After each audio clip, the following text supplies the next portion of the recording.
السلام علیکم بچوں، اسلامیات کی پہلی کلاس میں آپ لوگوں کو خوش آمدید۔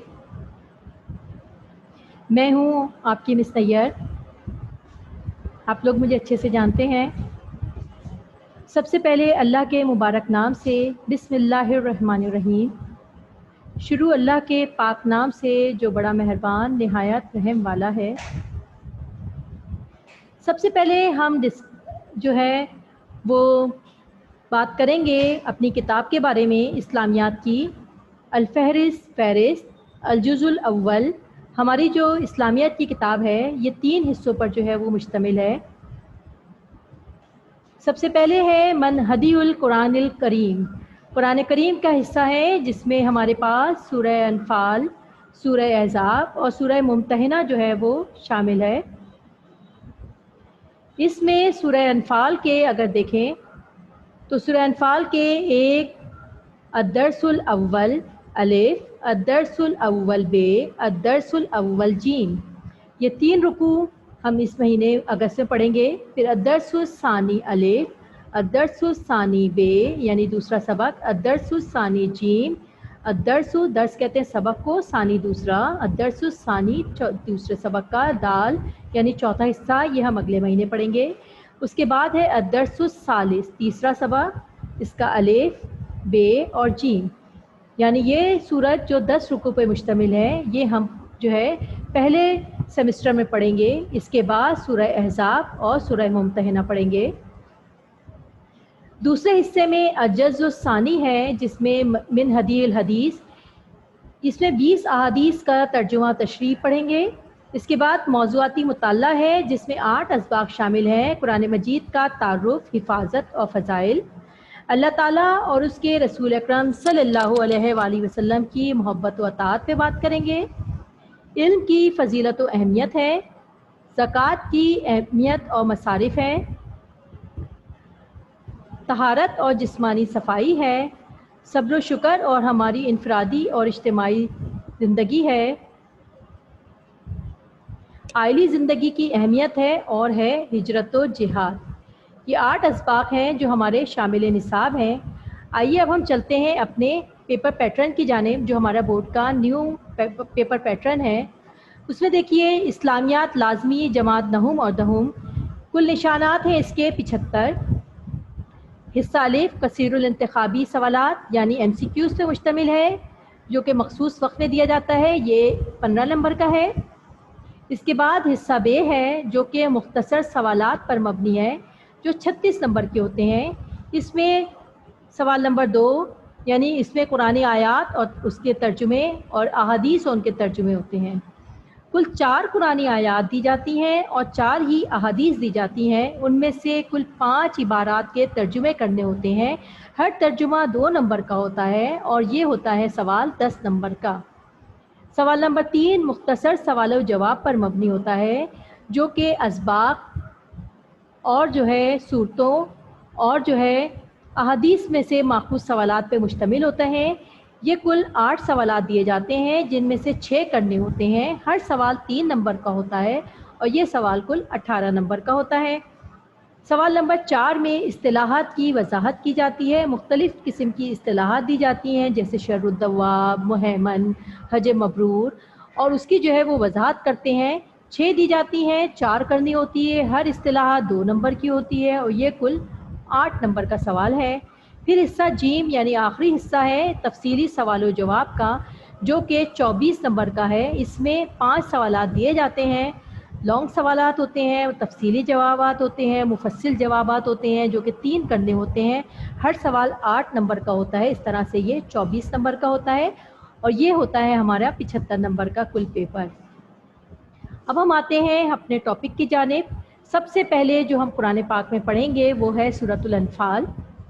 سورۃ الانفال قرآن پاک میں کی سورت ہے جس کے بارے میں ہم پڑھیں گے، اور اس کے بارے میں آج ہم کیا کیا پڑھیں گے تو دیکھیے سب سے پہلے ہم اس کا پڑھیں گے تعارف۔ سورۃ الانفال کا تعارف ہم سب سے پہلے پڑھیں گے، اس کے بعد ہم بات کریں گے اس کے شان و نزول کی، اس کی وجہ تسمیہ کہ اس کا نام سورہ انفال کیوں رکھا گیا، اور اس میں کون کون سے مضامین ہیں، یعنی اس صورت کے مضامین پہ بات کریں گے۔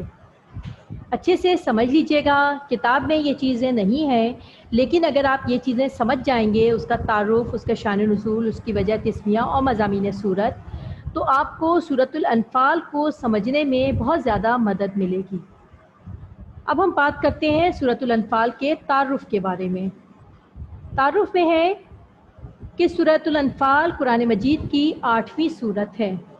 اس سے پہلے اگر آپ دیکھیں تو قرآن مجید میں سورۃ الانفال سے پہلے ہے سورہ اعراف، جو قرآن پاک کی 7ویں سورت ہے۔ اس کے بعد سورۃ الانفال ہے، اور ترتیب کے لحاظ سے 9ویں سورت ہے سورہ توبہ، یعنی یہ سورہ اعراف اور سورہ توبہ کے درمیانی سورت ہے، اور قرآن مجید میں ترتیب کے لحاظ سے یہ 8ویں نمبر پر ہے۔ یہ کتنے رکوع پر مشتمل ہے؟ تو سورۃ الانفال میں کل 10 رکوع ہیں۔ ابھی میں نے فہرست بتاتے ہوئے بھی آپ لوگوں کو بتایا تھا کہ سورۃ الانفال میں کل 10 رکوع ہیں، اور یہ 75 آیات پر یا 75 آیات پر مشتمل ہے۔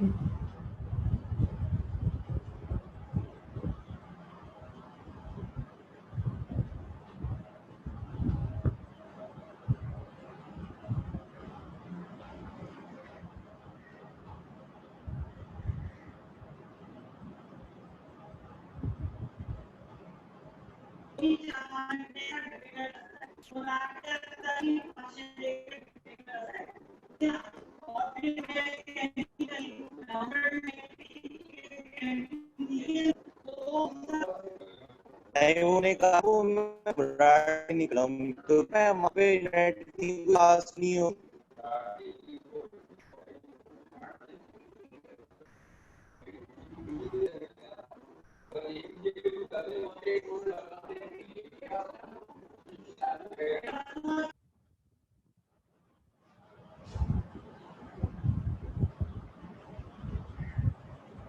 سورۃ الانفال 10 رکوع اور 75 آیات پر جو ہے وہ مشتمل ہے۔ اب ہم پڑھتے ہیں اس کی زمانہ نزول، یعنی وہ سورت کس زمانے میں نازل ہوئی۔ تو سورۃ الانفال جو ہے وہ رمضان المبارک کے مہینے میں نازل ہوئی۔ کون سے رمضان المبارک میں؟ ہجرت کے دوسرے سال، جب نبی اکرم صلی اللہ علیہ وآلہ وسلم نے مدینے کی جانب ہجرت کی، تو اس کے دوسرے سال جو ہے وہ غزوہ بدر ہوئی تھی، یعنی مسلمانوں اور مشرکین کے درمیان پہلا معرکہ، جس کو اللہ تعالیٰ نے یوم الفرقان یعنی حق و باطل کے درمیان فتح کا دن جو ہے وہ قرار دیا ہے۔ حق و باطل کے درمیان مقابلے کا اور فتح کا دن جو ہے وہ قرار دیا ہے۔ تو یہ غزوہ بدر کے فوراً بعد نازل ہوئی، کیونکہ یہ زمانہ نزول غزوہ بدر کے فوراً بعد نازل ہوئی، اور اس وجہ سے ہم جب اس صورت کو پڑھیں گے تو ہم اس میں غزوہ بدر کے اسباب کو پڑھیں گے۔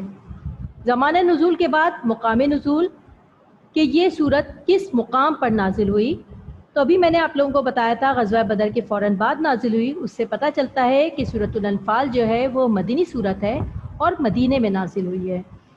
کچھ صورتیں قرآن پاک میں مکی صورتیں ہیں جو مکے میں نازل ہوئی ہیں، اور کچھ صورتیں جو ہیں وہ مدینے میں نازل ہوئی ہیں۔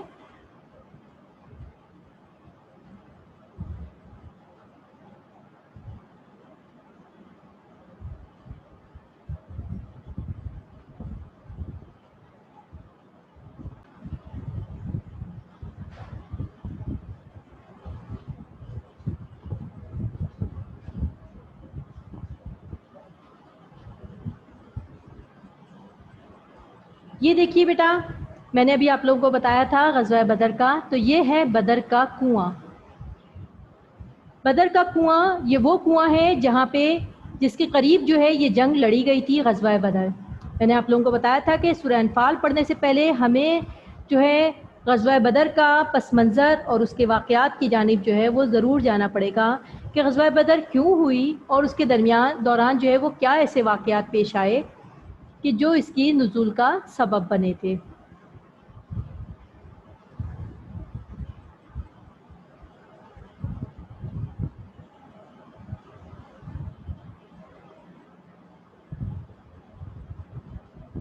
یہ ہے بدر کا میدان، جس جگہ پہ جو ہے وہ سورہ انفال جو ہے غزوہ بدر جو ہے وہ ہوئی تھی مسلمانوں و مشرکین کے درمیان۔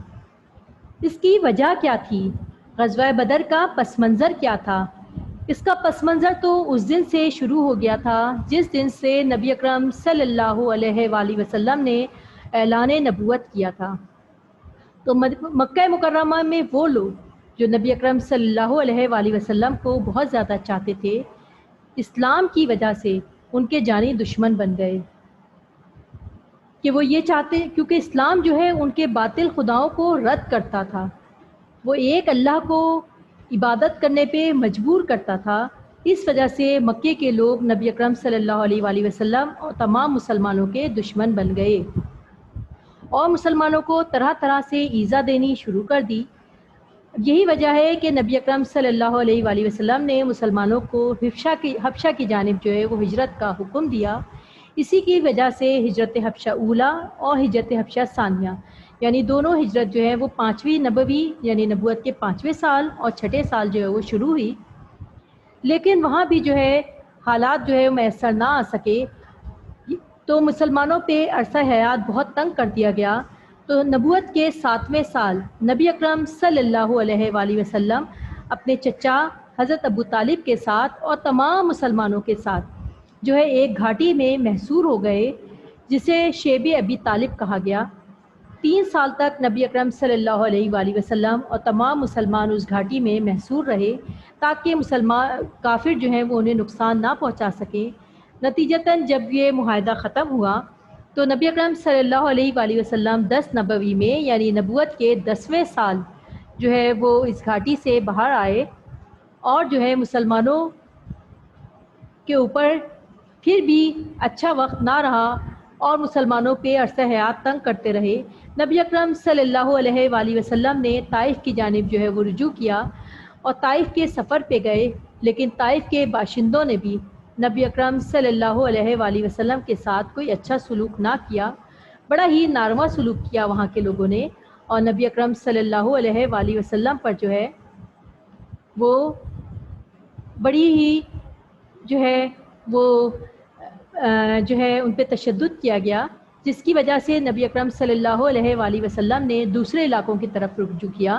نبوت کے 11ویں اور 12ویں سال مدینہ منورہ سے اوس اور خزرج 2 قبائل تھے جو کچھ لوگ آئے اور نبی اکرم صلی اللہ علیہ وآلہ وسلم جو ہے وہاں پہ اپنے دین کی دعوت دینے کے لیے جاتے تھے، تو وہاں کچھ لوگوں نے اسلام جو ہے وہ قبول کر لیا اور جو ہے انہیں مدینہ آنے کی دعوت دی۔ نبی اکرم صلی اللہ علیہ وآلہ وسلم نے اپنے ایک صحابی حضرت مصعب بن عمیر رضی اللہ تعالیٰ عنہ کو ان کی تبلیغ کے لیے بھیجا اور خود حکم خداوندی کا انتظار کیا۔ جیسے جیسے حالات موافق آتے گئے مسلمان جو ہے وہ ہجرت کرتے گئے، کیونکہ اب مسلمانوں کو ایک مقام جو ہے وہ میسر آ گیا، مسلمانوں کو ایک مقام جو ہے وہ میسر آ گیا اور مسلمان جو ہے یکے بعد دیگرے جو ہے وہ مدینے کی جانب ہجرت کرتے رہے، یہاں تک کہ نبی اکرم صلی اللہ علیہ وآلہ وسلم کو بھی جو ہے ہجرت مدینہ کا حکم ہوا۔ نبی اکرم صلی اللہ علیہ وآلہ وسلم مکے والوں کی امانتیں حضرت علی کرم اللہ وجہ کے سپرد کر کے جو ہے مدینے کی جانب روانہ ہوئے۔ سفر رفیق تھے ان کے خلیفہ اول حضرت ابوبکر صدیق رضی اللہ تعالیٰ عنہ، غار ثور میں 3 دن قیام فرمایا اور تمام سفر کی تکلیفیں اٹھاتے ہوئے نبی اکرم صلی اللہ علیہ وآلہ وسلم مدینے کی جانب جو ہے وہ گامزن ہوئے، قباء کے مقام پر ٹھہرے اور وہاں ایک سب سے ضروری چیز جو ہے مسجد قباء کی جو ہے وہ بنیاد رکھی۔ اس کے بعد مدینہ گئے، مدینہ جا کر سب سے پہلے کیا کام کیا؟ مسجد نبوی کی تعمیر کی اور دوسرا مساق مدینہ ہوا۔ مساق کہتے ہیں بیٹا معاہدہ کو، آپ لوگوں نے یہ چھوٹی کلاسز میں پڑھ رکھا ہوگا کہ مساق مدینہ جو ہے اس میں نبی اکرم صلی اللہ علیہ وآلہ وسلم کی عظمت کو جو ہے وہ تسلیم کر لیا گیا اور نبی اکرم صلی اللہ علیہ وآلہ وسلم نے اطراف میں رہنے والے تمام منافقین اور یہودیوں سے یہ کہا کہ مکے کی پہ حملے کی صورت میں، مدینے پر حملے کی صورت میں جو ہے سب مل کر جو ہے مدینے کا دفاع جو ہے وہ کریں گے۔ اب نبی اکرم صلی اللہ علیہ وآلہ وسلم کو جو امن و سکون میسر آ گیا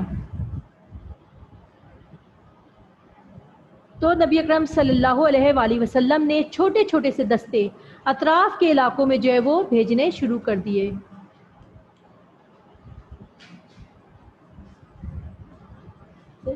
نیشا اسد ایڈ نہیں ہو رہی ہے، شاید بار بار آ رہا ہے.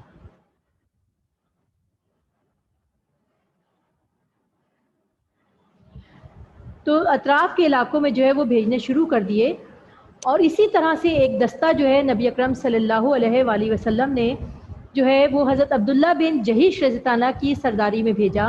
اور نبی اکرم صلی اللہ علیہ وآلہ وسلم نے فرمایا کہ شمال کی جانب جو ہے وہ 2 دن کا سفر کرو اور پھر یہ میرا خط کھول کے پڑھو.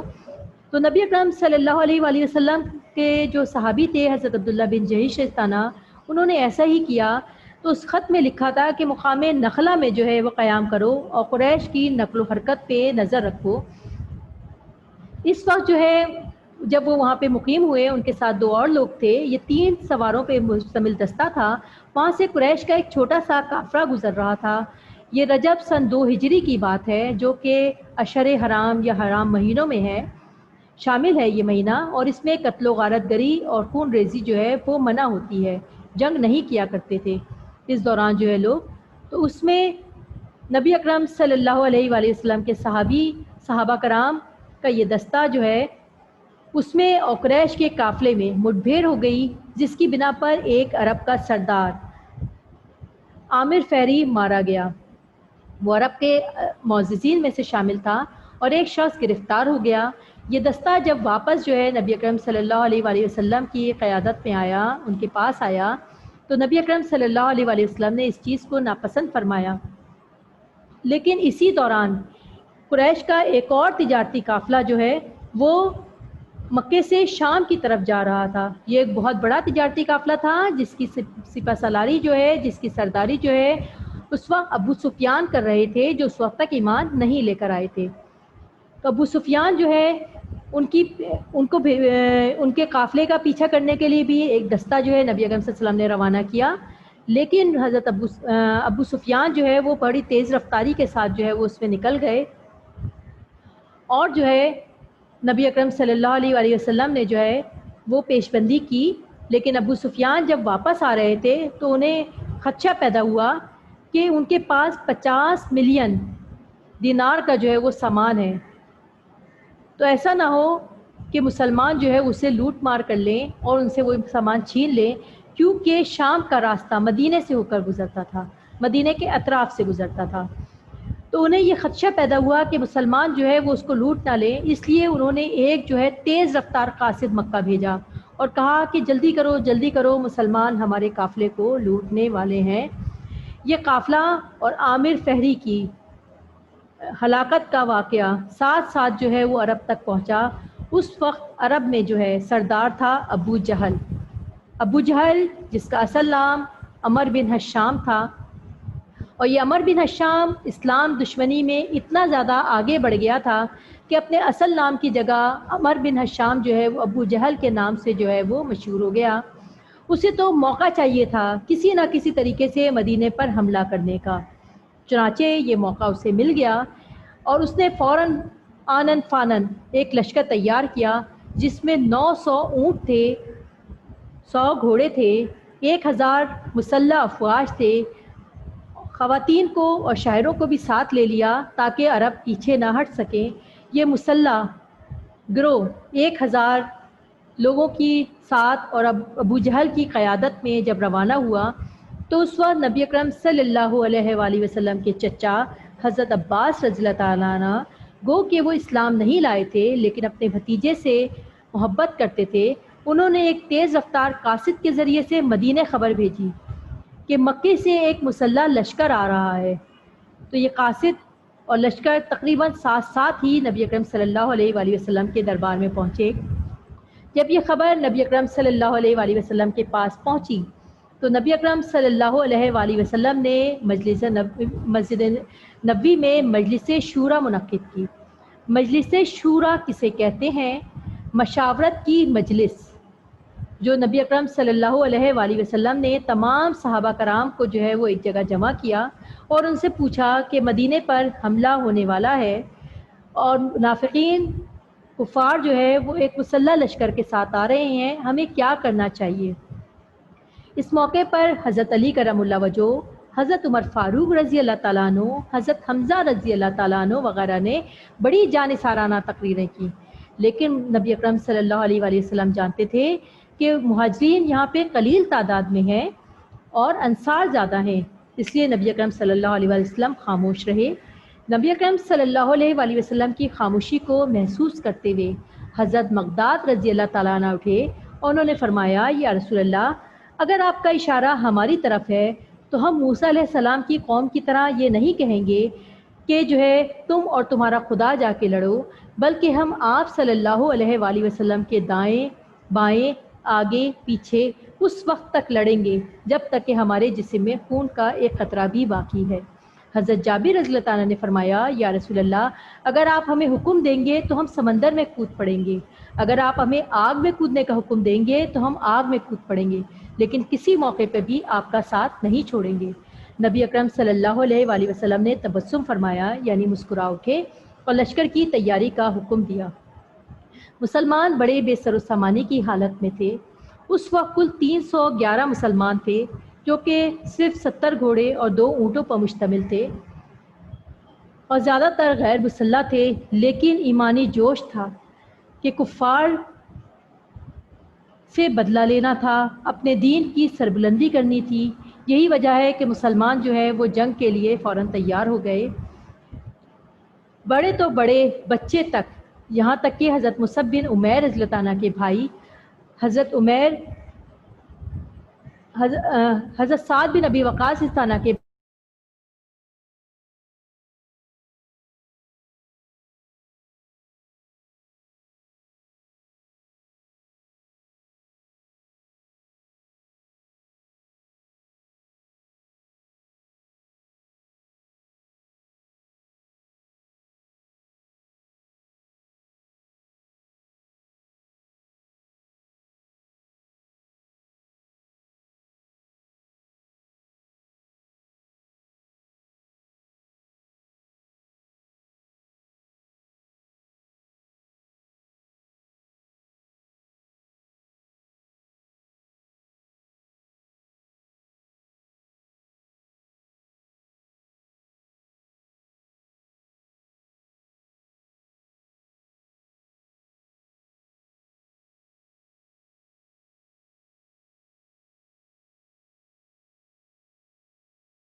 حضرت سعد بن ابی وقاص رضی اللہ تعالیٰ عنہ کے بھائی حضرت عمیر بن وقاص رضی اللہ عنہ اپنے ایک نابالغ دوست کے ساتھ جوش جہاد سے لبریز ہو کر ضد کرنے لگے اور وہ بھی لشکر میں شامل ہو گئے۔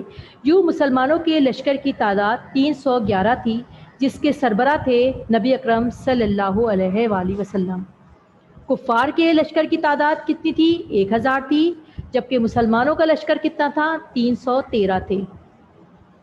کفار کی سپہ سالاری کر رہا تھا کون؟ اسلام کا سب سے بڑا دشمن ابو جہل۔ اور مسلمانوں کے لشکر کی سپہ سالاری کون کر رہے تھے؟ ہمارے پیارے نبی اکرم صلی اللہ علیہ وآلہ وسلم۔ کفار کے لشکر میں کتنے لوگ تھے؟ سب کے سب پیادہ تھے، سب کے سب سوار تھے، جس میں سے 900 اونٹ تھے اور 100 گھوڑے تھے، جبکہ مسلمانوں کے پاس صرف 70 گھوڑے تھے اور 2 اونٹ تھے اور زیادہ تر لوگ غیر مسلح تھے۔ یہ لشکر کسی بھی طرح سے دنیاوی اعتبار سے مقابلے کا عادی نہیں تھا، لیکن اس کے باوجود بھی اللہ تعالیٰ نے ان کو فتح دی۔ کیوں فتح دی؟ کیونکہ یہ اللہ کے دین کی سربلندی کے لیے نکلے تھے۔ یہ میں نے ابھی پہلے بھی آپ کو سلائیڈ دکھائی تھی، یہ ہے بدر کا کنواں۔ یہ کنواں، اس بدر کا جو مقام ہے، اسی کنویں کی وجہ سے اس کا نام جو ہے وہ بدر رکھا گیا ہے، اور اس کنویں پہ جو ہے کفار نے قبضہ کر لیا تھا۔ جب مسلمان یہاں آئے تو مسلمانوں کے پاس پانی موجود نہیں تھا۔ کفار کا جو علاقہ ہے وہ نشیبی علاقے میں تھے، جبکہ بدر کے جو لوگ ہیں، مسلمان جو ہیں، وہ بالائی علاقے کی جانب تھے۔ جب مسلمانوں کو پانی میسر نہ آیا تو نبی اکرم صلی اللہ علیہ وآلہ وسلم نے اللہ تعالیٰ کے بارگاہ میں 2 رکعت نماز صلاۃ حاجت پڑھی اور اللہ تعالیٰ سے دعا کی۔ دعا کیا پڑھی؟ یا حیو یا قیوم بے رحمتکا استغیثو، اے ہمیشہ زندہ رہنے والے، اے ہمیشہ تک قائم رہنے والے، میں آپ کی رحمت سے فریاد کرتا ہوں۔ اس دعا سے کیا سمجھ آتا ہے اپنی امت کو رہتی دنیا تک کے لوگوں کو یہ تلقین کی کہ ہر مشکل گھڑی میں نماز سے، صبر سے اور اللہ سے دعا مانگ کر جو ہے اپنی اس مشکل گھڑی میں نکلنا ہے۔ یہ ہمارے نبی پاک صلی اللہ علیہ وسلم کی سنت بھی ہے اور مسلمان کو عمل کرنے کے لیے بھی کہا گیا۔ انہوں نے کر کے بھی دکھایا، اور انہوں نے اللہ تعالیٰ کی بارگاہ میں دعا کی کہ اے اللہ، یہ چند مٹھی بھر یہ مسلمان جو تیرے دین کی سربلندی کے لیے نکلے ہیں، اگر آج یہ بھی فنا ہو گئے تو قیامت تک کوئی تیرا نام لیوا نہ ہوگا۔ اے اللہ، ان کی مدد فرما، کی نصرت بھیج۔ اللہ تعالیٰ نے ان کے لیے مدد بھیجی۔ کیا کیا مدد بھیجی؟ سب سے پہلے اللہ تعالیٰ نے ان کے اوپر بارش برسا دی۔ بارش برسا دی۔ نبی اکرم صلی اللہ علیہ وآلہ وسلم نے لوگوں کو جو ہے وہ کہا کہ چھوٹے چھوٹے سے حوض بنا لیں اور اس میں پانی کو جو ہے وہ روک لیں تاکہ وضو کرنے کے، پینے کے اور جانوروں کو پلانے کے کام آ جائے۔ اس طرح سے مسلمانوں کے پاس پانی کا ذخیرہ ہو گیا۔ دوسرا کیا کام کیا نبی اکرم صلی اللہ علیہ وآلہ وسلم کی دعا سے؟ اللہ تعالیٰ نے کہ جو بارش بھیجی تو جو مسلمانوں کی جو مٹی تھی وہ جم گئی، جس کی وجہ سے وہ ثابت قدم ہو گئے۔ تیسرا کیا کیا؟ مسلمانوں کے دلوں کو تسلی دی۔ چوتھا کیا کیا؟ رات کا وقت تھا، مسلمانوں کو اونگ دے دی، نیند دے دی، صبح وہ تازہ دم اور پرسکون ہو گئے اور کفار کی مقابلے کے لیے جو ہے وہ تیار ہو گئے، جبکہ اس کی نسبت کفار جو ہے وہ رات بھر جو ہے جو ہے بے چینی میں رہے، جس کی وجہ سے وہ تھکے رہے۔ چوتھا انعام کیا بھیجا انہوں نے اللہ تعالیٰ نے؟ کہ فرشتے بھیجے 1000 حضرت جبرائیل علیہ السلام کی قیادت میں، جو ہے مسلمانوں کا ساتھ دینے لگے، اور وہ مسلمانوں کو ان کی آنکھ جو ہے وہ دیکھ نہیں سکتی تھی، لیکن اللہ تعالیٰ نے ان کو جو ہے وہ سورہ انفال میں جو ہے یہ چیز دکھائی ہے۔ واقعی یہ ہے میدان بدر، جہاں پہ جو ہے مسلمانوں ان کے درمیان جنگ ہوئی۔ اب ہم پڑھیں گے اس سورت کا شان نزول کہ یہ سورت کیوں نازل کی گئی۔ سب سے پہلے سورہ انفال کے نازل ہونے کی وجہ مسلمانوں کا مال غنیمت کے لیے آپس میں اختلاف تھا۔ جب اس جنگ میں مسلمانوں کو فتح حاصل ہوئی تو بہت سارا مال، یعنی مال غنیمت جو ہے وہ مسلمانوں کے پاس آیا۔ جو کفار چھوڑ گئے تھے، ان کے گھوڑے، ان کے ہتھیار، ان کے اونٹ اور ان کا سر و سامان جو ہے وہ جب مسلمانوں کے پاس آیا تو انہوں نے یہ سوچا کہ یہ مال غنیمت ان کا ہے اور اس پہ حق ہے، تو اس وجہ سے اللہ تعالیٰ نے جو ہے سورت نازل کی، اور اللہ تعالیٰ نے فرمایا یسألونک عن الانفال، یعنی کہ وہ تم سے سوال کرتے ہیں مال غنیمت کے بارے میں۔ دوسرا کیا؟ غزوہ بدر میں مسلمانوں کو فتح اللہ تعالیٰ نے فرشتے بھیج کر دی ہے، کہ مسلمان یہ سمجھ رہے تھے کہ فتح ان کی کوششوں سے ہوئی ہے، تو اس صورت میں نازل کرنے کا ایک سبب یہ تھا کہ جو فتح حاصل ہوئی ہے یہ اللہ تعالیٰ نے فتح حاصل کی ہے، اور اللہ تعالیٰ نے اس فتح کو فرشتے بھیج کر دی ہے، کہ فتح اللہ تعالیٰ کی ہوتی ہے اور کوشش مسلمانوں کی ہوتی ہے۔ اس صورت کا وجہ تسمیہ کیا ہے؟ اس صورت کی وجہ تسمیہ ہے یہ، اس صورت کا پہلی آیت میں یسألونک عن الانفال، تیسرا لفظ ہی انفال ہے، جس کی وجہ سے صورت کو سورہ انفال کہا گیا۔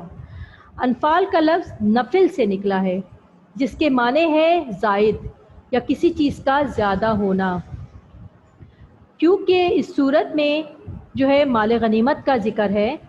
زائد ہونا کس طرح سے؟ جیسے آپ نماز پڑھتے ہیں بیٹا، فرض نماز بھی پڑھتے ہیں، سنت بھی پڑھتے ہیں، لیکن نفل بھی پڑھتے ہیں، جس کو اگر آپ نہ پڑھیں تو آپ کو کوئی گناہ نہیں ہوگا، لیکن ایک مخلوق کی طرف سے زائد ہے۔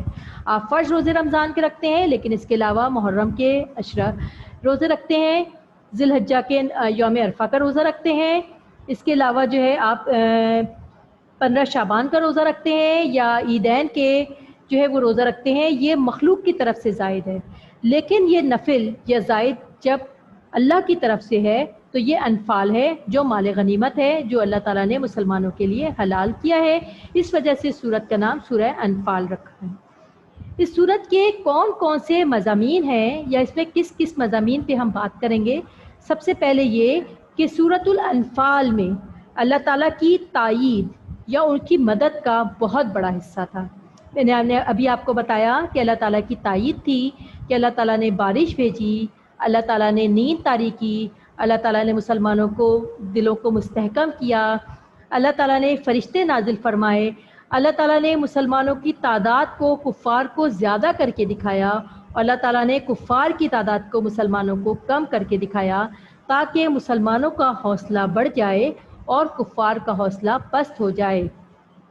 کیونکہ یہ غزوہ بدر جو ہے وہ مشرکین مکہ کے اوپر عذاب کی پہلی شکل تھی کہ 13 سال تک نبی اکرم صلی اللہ علیہ وآلہ وسلم نے انہیں تبلیغ کی، لیکن وہ باز نہ آئے، تو عذاب کی پہلی شکل جو ہے ان کی بڑے بڑے 70 سردار جو ہے وہ مارے گئے۔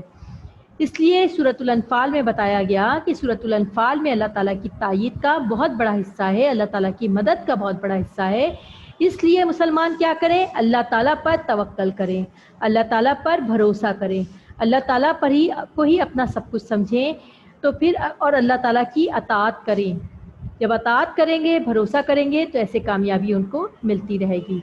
دوسرا کیا تھا کہ اس جنگ میں جب مسلمانوں کو فتح حاصل ہوئی تو 70 بڑے بڑے سردار مارے گئے، 70 ہی جو ہے وہ گرفتار ہوئے، اور نہ جانے کتنے جو ہے وہ قیدی جو ہے وہ شہید ہو گئے تھے، کتنے جو ہے لوگ جو ہے وہ زخمی ہوئے۔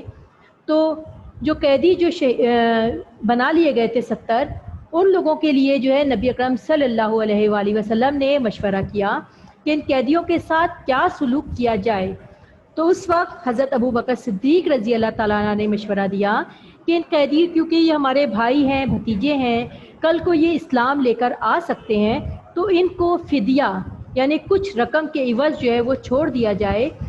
تو مسلمان جو کہ اس قسم پرسی کے زمانے میں ہے، مسلمان برے حالات میں ہیں، ان کو کچھ پیسے بھی مل جائیں گے، اور کل کو تبلیغ کریں گے تو یہ قیدی جو ہے یہ اسلام بھی لا سکتے ہیں۔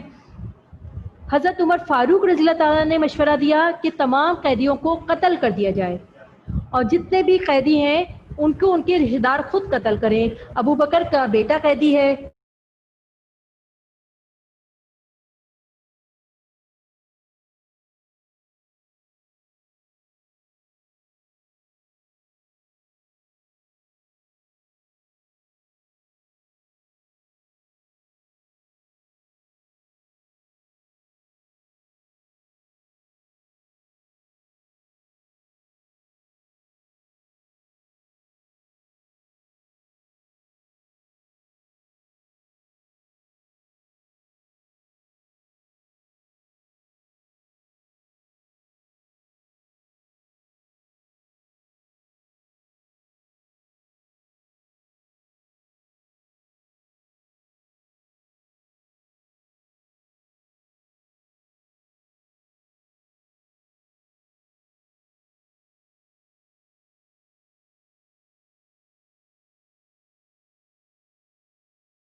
غزوہ بدر میں مسلمانوں کی بصیرت، شیطان کا رد عمل اور منافقین کا طرز عمل جو ہے وہ بتایا گیا ہے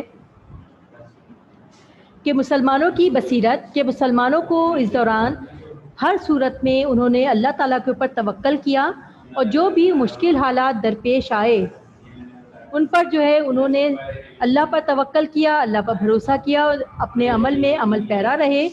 اور جو ہے شیطان کا رد عمل بھی بتایا ہے کہ شیطان جو ہے وہ سراقہ بن مالک کی شکل میں جو ہے وہ شامل تھا، انسانی شکل میں، لیکن جب اس نے حضرت جبرائیل علیہ السلام کو دیکھا کہ وہ 1000 کے لشکر کے ساتھ آ رہے ہیں، تو اپنا ہاتھ چھڑا کر مشرکین کے ساتھ بھاگنے لگا کہ جو ہے میں تمہارے عمل سے باز آتا ہوں، اور مشرکین نے سے کہا کہ میں تمہارے عمل سے باز آتا ہوں، اور جو کچھ میں جانتا ہوں، جو کچھ میں دیکھ رہا ہوں وہ تم نہیں جانتے اور نہیں دیکھ رہے۔ اور یہ چیز جو ہے اللہ تعالیٰ نے مسلمانوں کو سورۃ الانفال میں بتائی ہے۔ اس کے علاوہ منافقین کا طرز عمل بھی بتایا ہے کہ منافقین جو بظاہر جو ہے وہ مسلمان تھے، لیکن ان کے دلوں میں نفاق تھا۔ ان کا طرز عمل کیا تھا کہ وہ جنگ سے، جہاد سے بھاگ رہے تھے اور اپنی جان بچانے کے لیے کوشش کر رہے تھے۔ اللہ تعالیٰ نے ان کا طریقہ کار، ان کا طرز عمل بھی جو ہے وہ لوگوں کو بتایا۔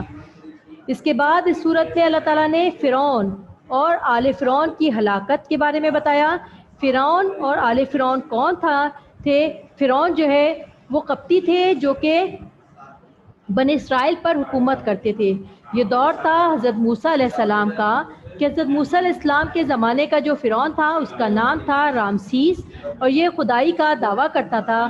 حضرت موسیٰ علیہ السلام نے جب ان کو اللہ تعالیٰ کا پیغام دیا تو وہ ایمان نہیں لایا بلکہ دشمن بن گیا، اور بنی اسرائیل پر عرصہ دراز سے دشمنی کرنے کی وجہ سے اللہ تعالیٰ نے کیا کیا کہ فرعون کو اور آل فرعون کو ان کی ہلاک کیا، اور کیا کیا، ان کی بربادی کے اسباب جو ہے وہ بتائے ہیں کہ انہیں کیوں برباد کیا گیا اس مضامین میں۔ اور یہی وجہ ہے کہ اس صورت میں جو ہے غزوہ بدر کے بارے میں بتایا گیا ہے کہ جس طریقے سے فرعون کو، آل فرعون کو برباد کیا گیا، بالکل اسی طریقے سے جو ہے وہ مکے کے مشرکین کو بھی جو ہے وہ برباد کیا گیا۔ اس طریقے سے فرعون کو اور آل فرعون کو ان کے گھروں سے نکالا گیا اور ہلاک کیا گیا، انہیں دریائے نیل میں ڈالا گیا۔ بالکل اسی طریقے سے جو ہے حضرت موسیٰ علیہ السلام اسی طریقے سے حرم میں سے جو ہے مکے کے لوگوں کو نکال کر جو ہے وہ بدر لایا گیا تاکہ ان کو جو ہے وہ برباد کیا جائے۔ اور یہ مشرکین مکہ کے لیے عذاب کی پہلی شکل ہے۔ عذاب کی آخری شکل جو ہے وہ سورہ توبہ میں نازل ہوئی کہ اللہ تعالیٰ نے مسلمانوں کو، مشرکین مکہ کو یہ ڈیڈ لائن دے دی کہ 9 ہجری میں کہ سب کے سب مسلمان ہو جائیں، عرب مسلمان ہو جائیں، ورنہ اب ان کو قتل کر دیا جائے گا۔ لیکن وہ جو ہے عذاب کی صورت نہیں آئی، اور تمام کے تمام عرب جو ہے وہ اسلام قبول کر لیا۔ تو اس صورت میں ہم یہ ساری چیزیں پڑھیں گے۔ ابھی صورت کا آغاز میں نے نہیں کیا ہے، صورت کا آغاز میں اپنی اگلی کلاس میں کروں گی۔ ابھی ہم نے اس کا مضامین پڑھے ہیں کہ ہم کن کن مضامین پہ بات کریں گے۔ اس کا صورت کا شان نزول ہم نے سمجھا، اس صورت کا ہم نے مرکزی وجہ تسمیہ پڑھا، اور اس صورت کا ہم نے تعارف پڑھا ہے۔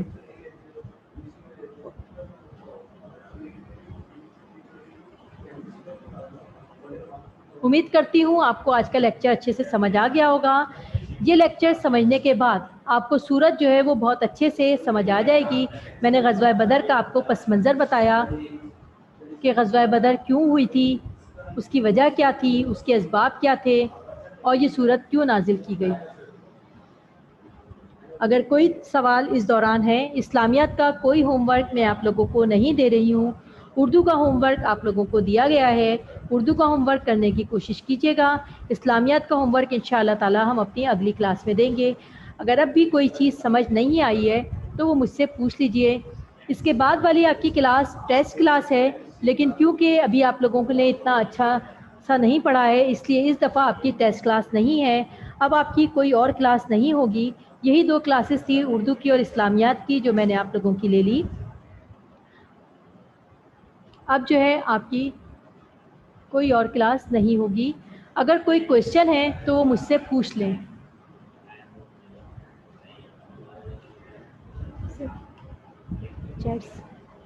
چیٹس کھول دیں, بچوں کے چیٹس آئے ہوں گے.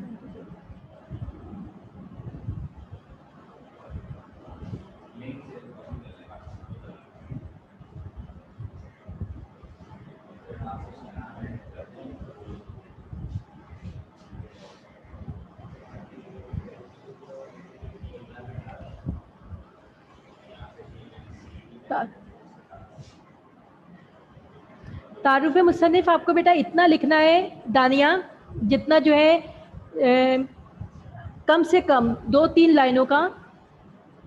آپ ان کا نام لکھ لیں, ان کی خاص خوبیاں لکھ لیں جو میں نے آپ لوگوں کو سلائیڈ میں دکھائی ہے جی, وہ لکھنا ہے, کیونکہ مرکزی خیال اور خلاصے میں جو چوائس آتی ہے اس میں تعارف مصنف لکھنا ہوتا ہے بہت شارٹ.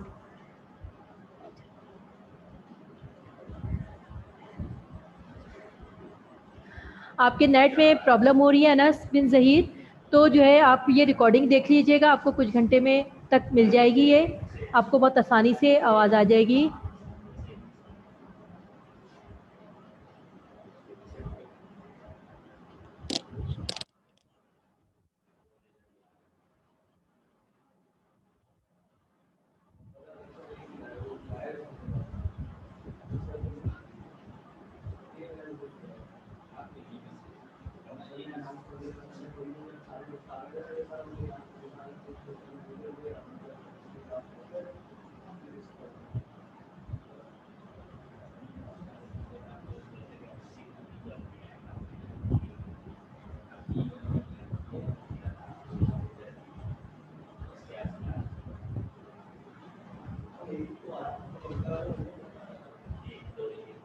طیب, میرے حساب سے تو آواز کلیئر آ رہی ہے.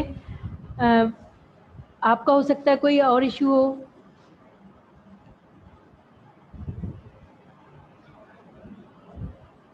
جی بیٹا, آپ کو سمری یہ جو میں نے بتایا ہے یہ صرف میں نے ابھی آپ کو بیک گراؤنڈ بتایا ہے, میں نے ابھی صورت اسٹارٹ نہیں کی ہے, اس لیے آپ لوگ پریشان نہیں ہوئیے. لیکن اگر آپ لوگ یہ بیک گراؤنڈ اچھے سے سمجھ جائیں گے تو ان شاء اللہ تعالیٰ آپ کو سورہ انفال سمجھنے میں بہت آسانی ہو جائے گی.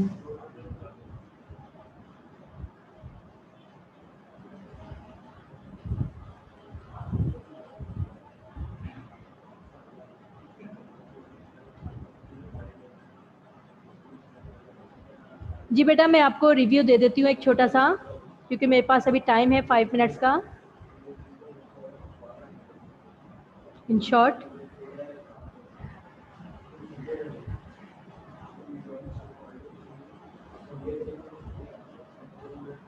یہ دیکھیے سورہ انفال ہے ہماری. اس میں آج ہم نے پڑھا اس کا تعارف, شان نزول, وجہ تسمیہ اور مضامین صورت. اس میں تعارف میں نمبر 1 ہے سورۃ الانفال, قرآن مجید کی 8ویں صورت ہے, 8ویں نمبر پہ ہے ترتیب کے لحاظ سے, اور یہ 10 رکوع اور 75 آیات پر جو ہے وہ مشتمل ہے. زمان نزول یعنی یہ صورت کب نازل ہوئی, تو یہ صورت جو ہے وہ نازل ہوئی ہے رمضان سن 2 ہجری میں, جب غزوہ بدر ہوئی تھی. رمضان سن 2 ہجری میں 17 رمضان المبارک یوم الفرقان, اس کے فوراً بعد جو ہے یہ صورت نازل ہوئی.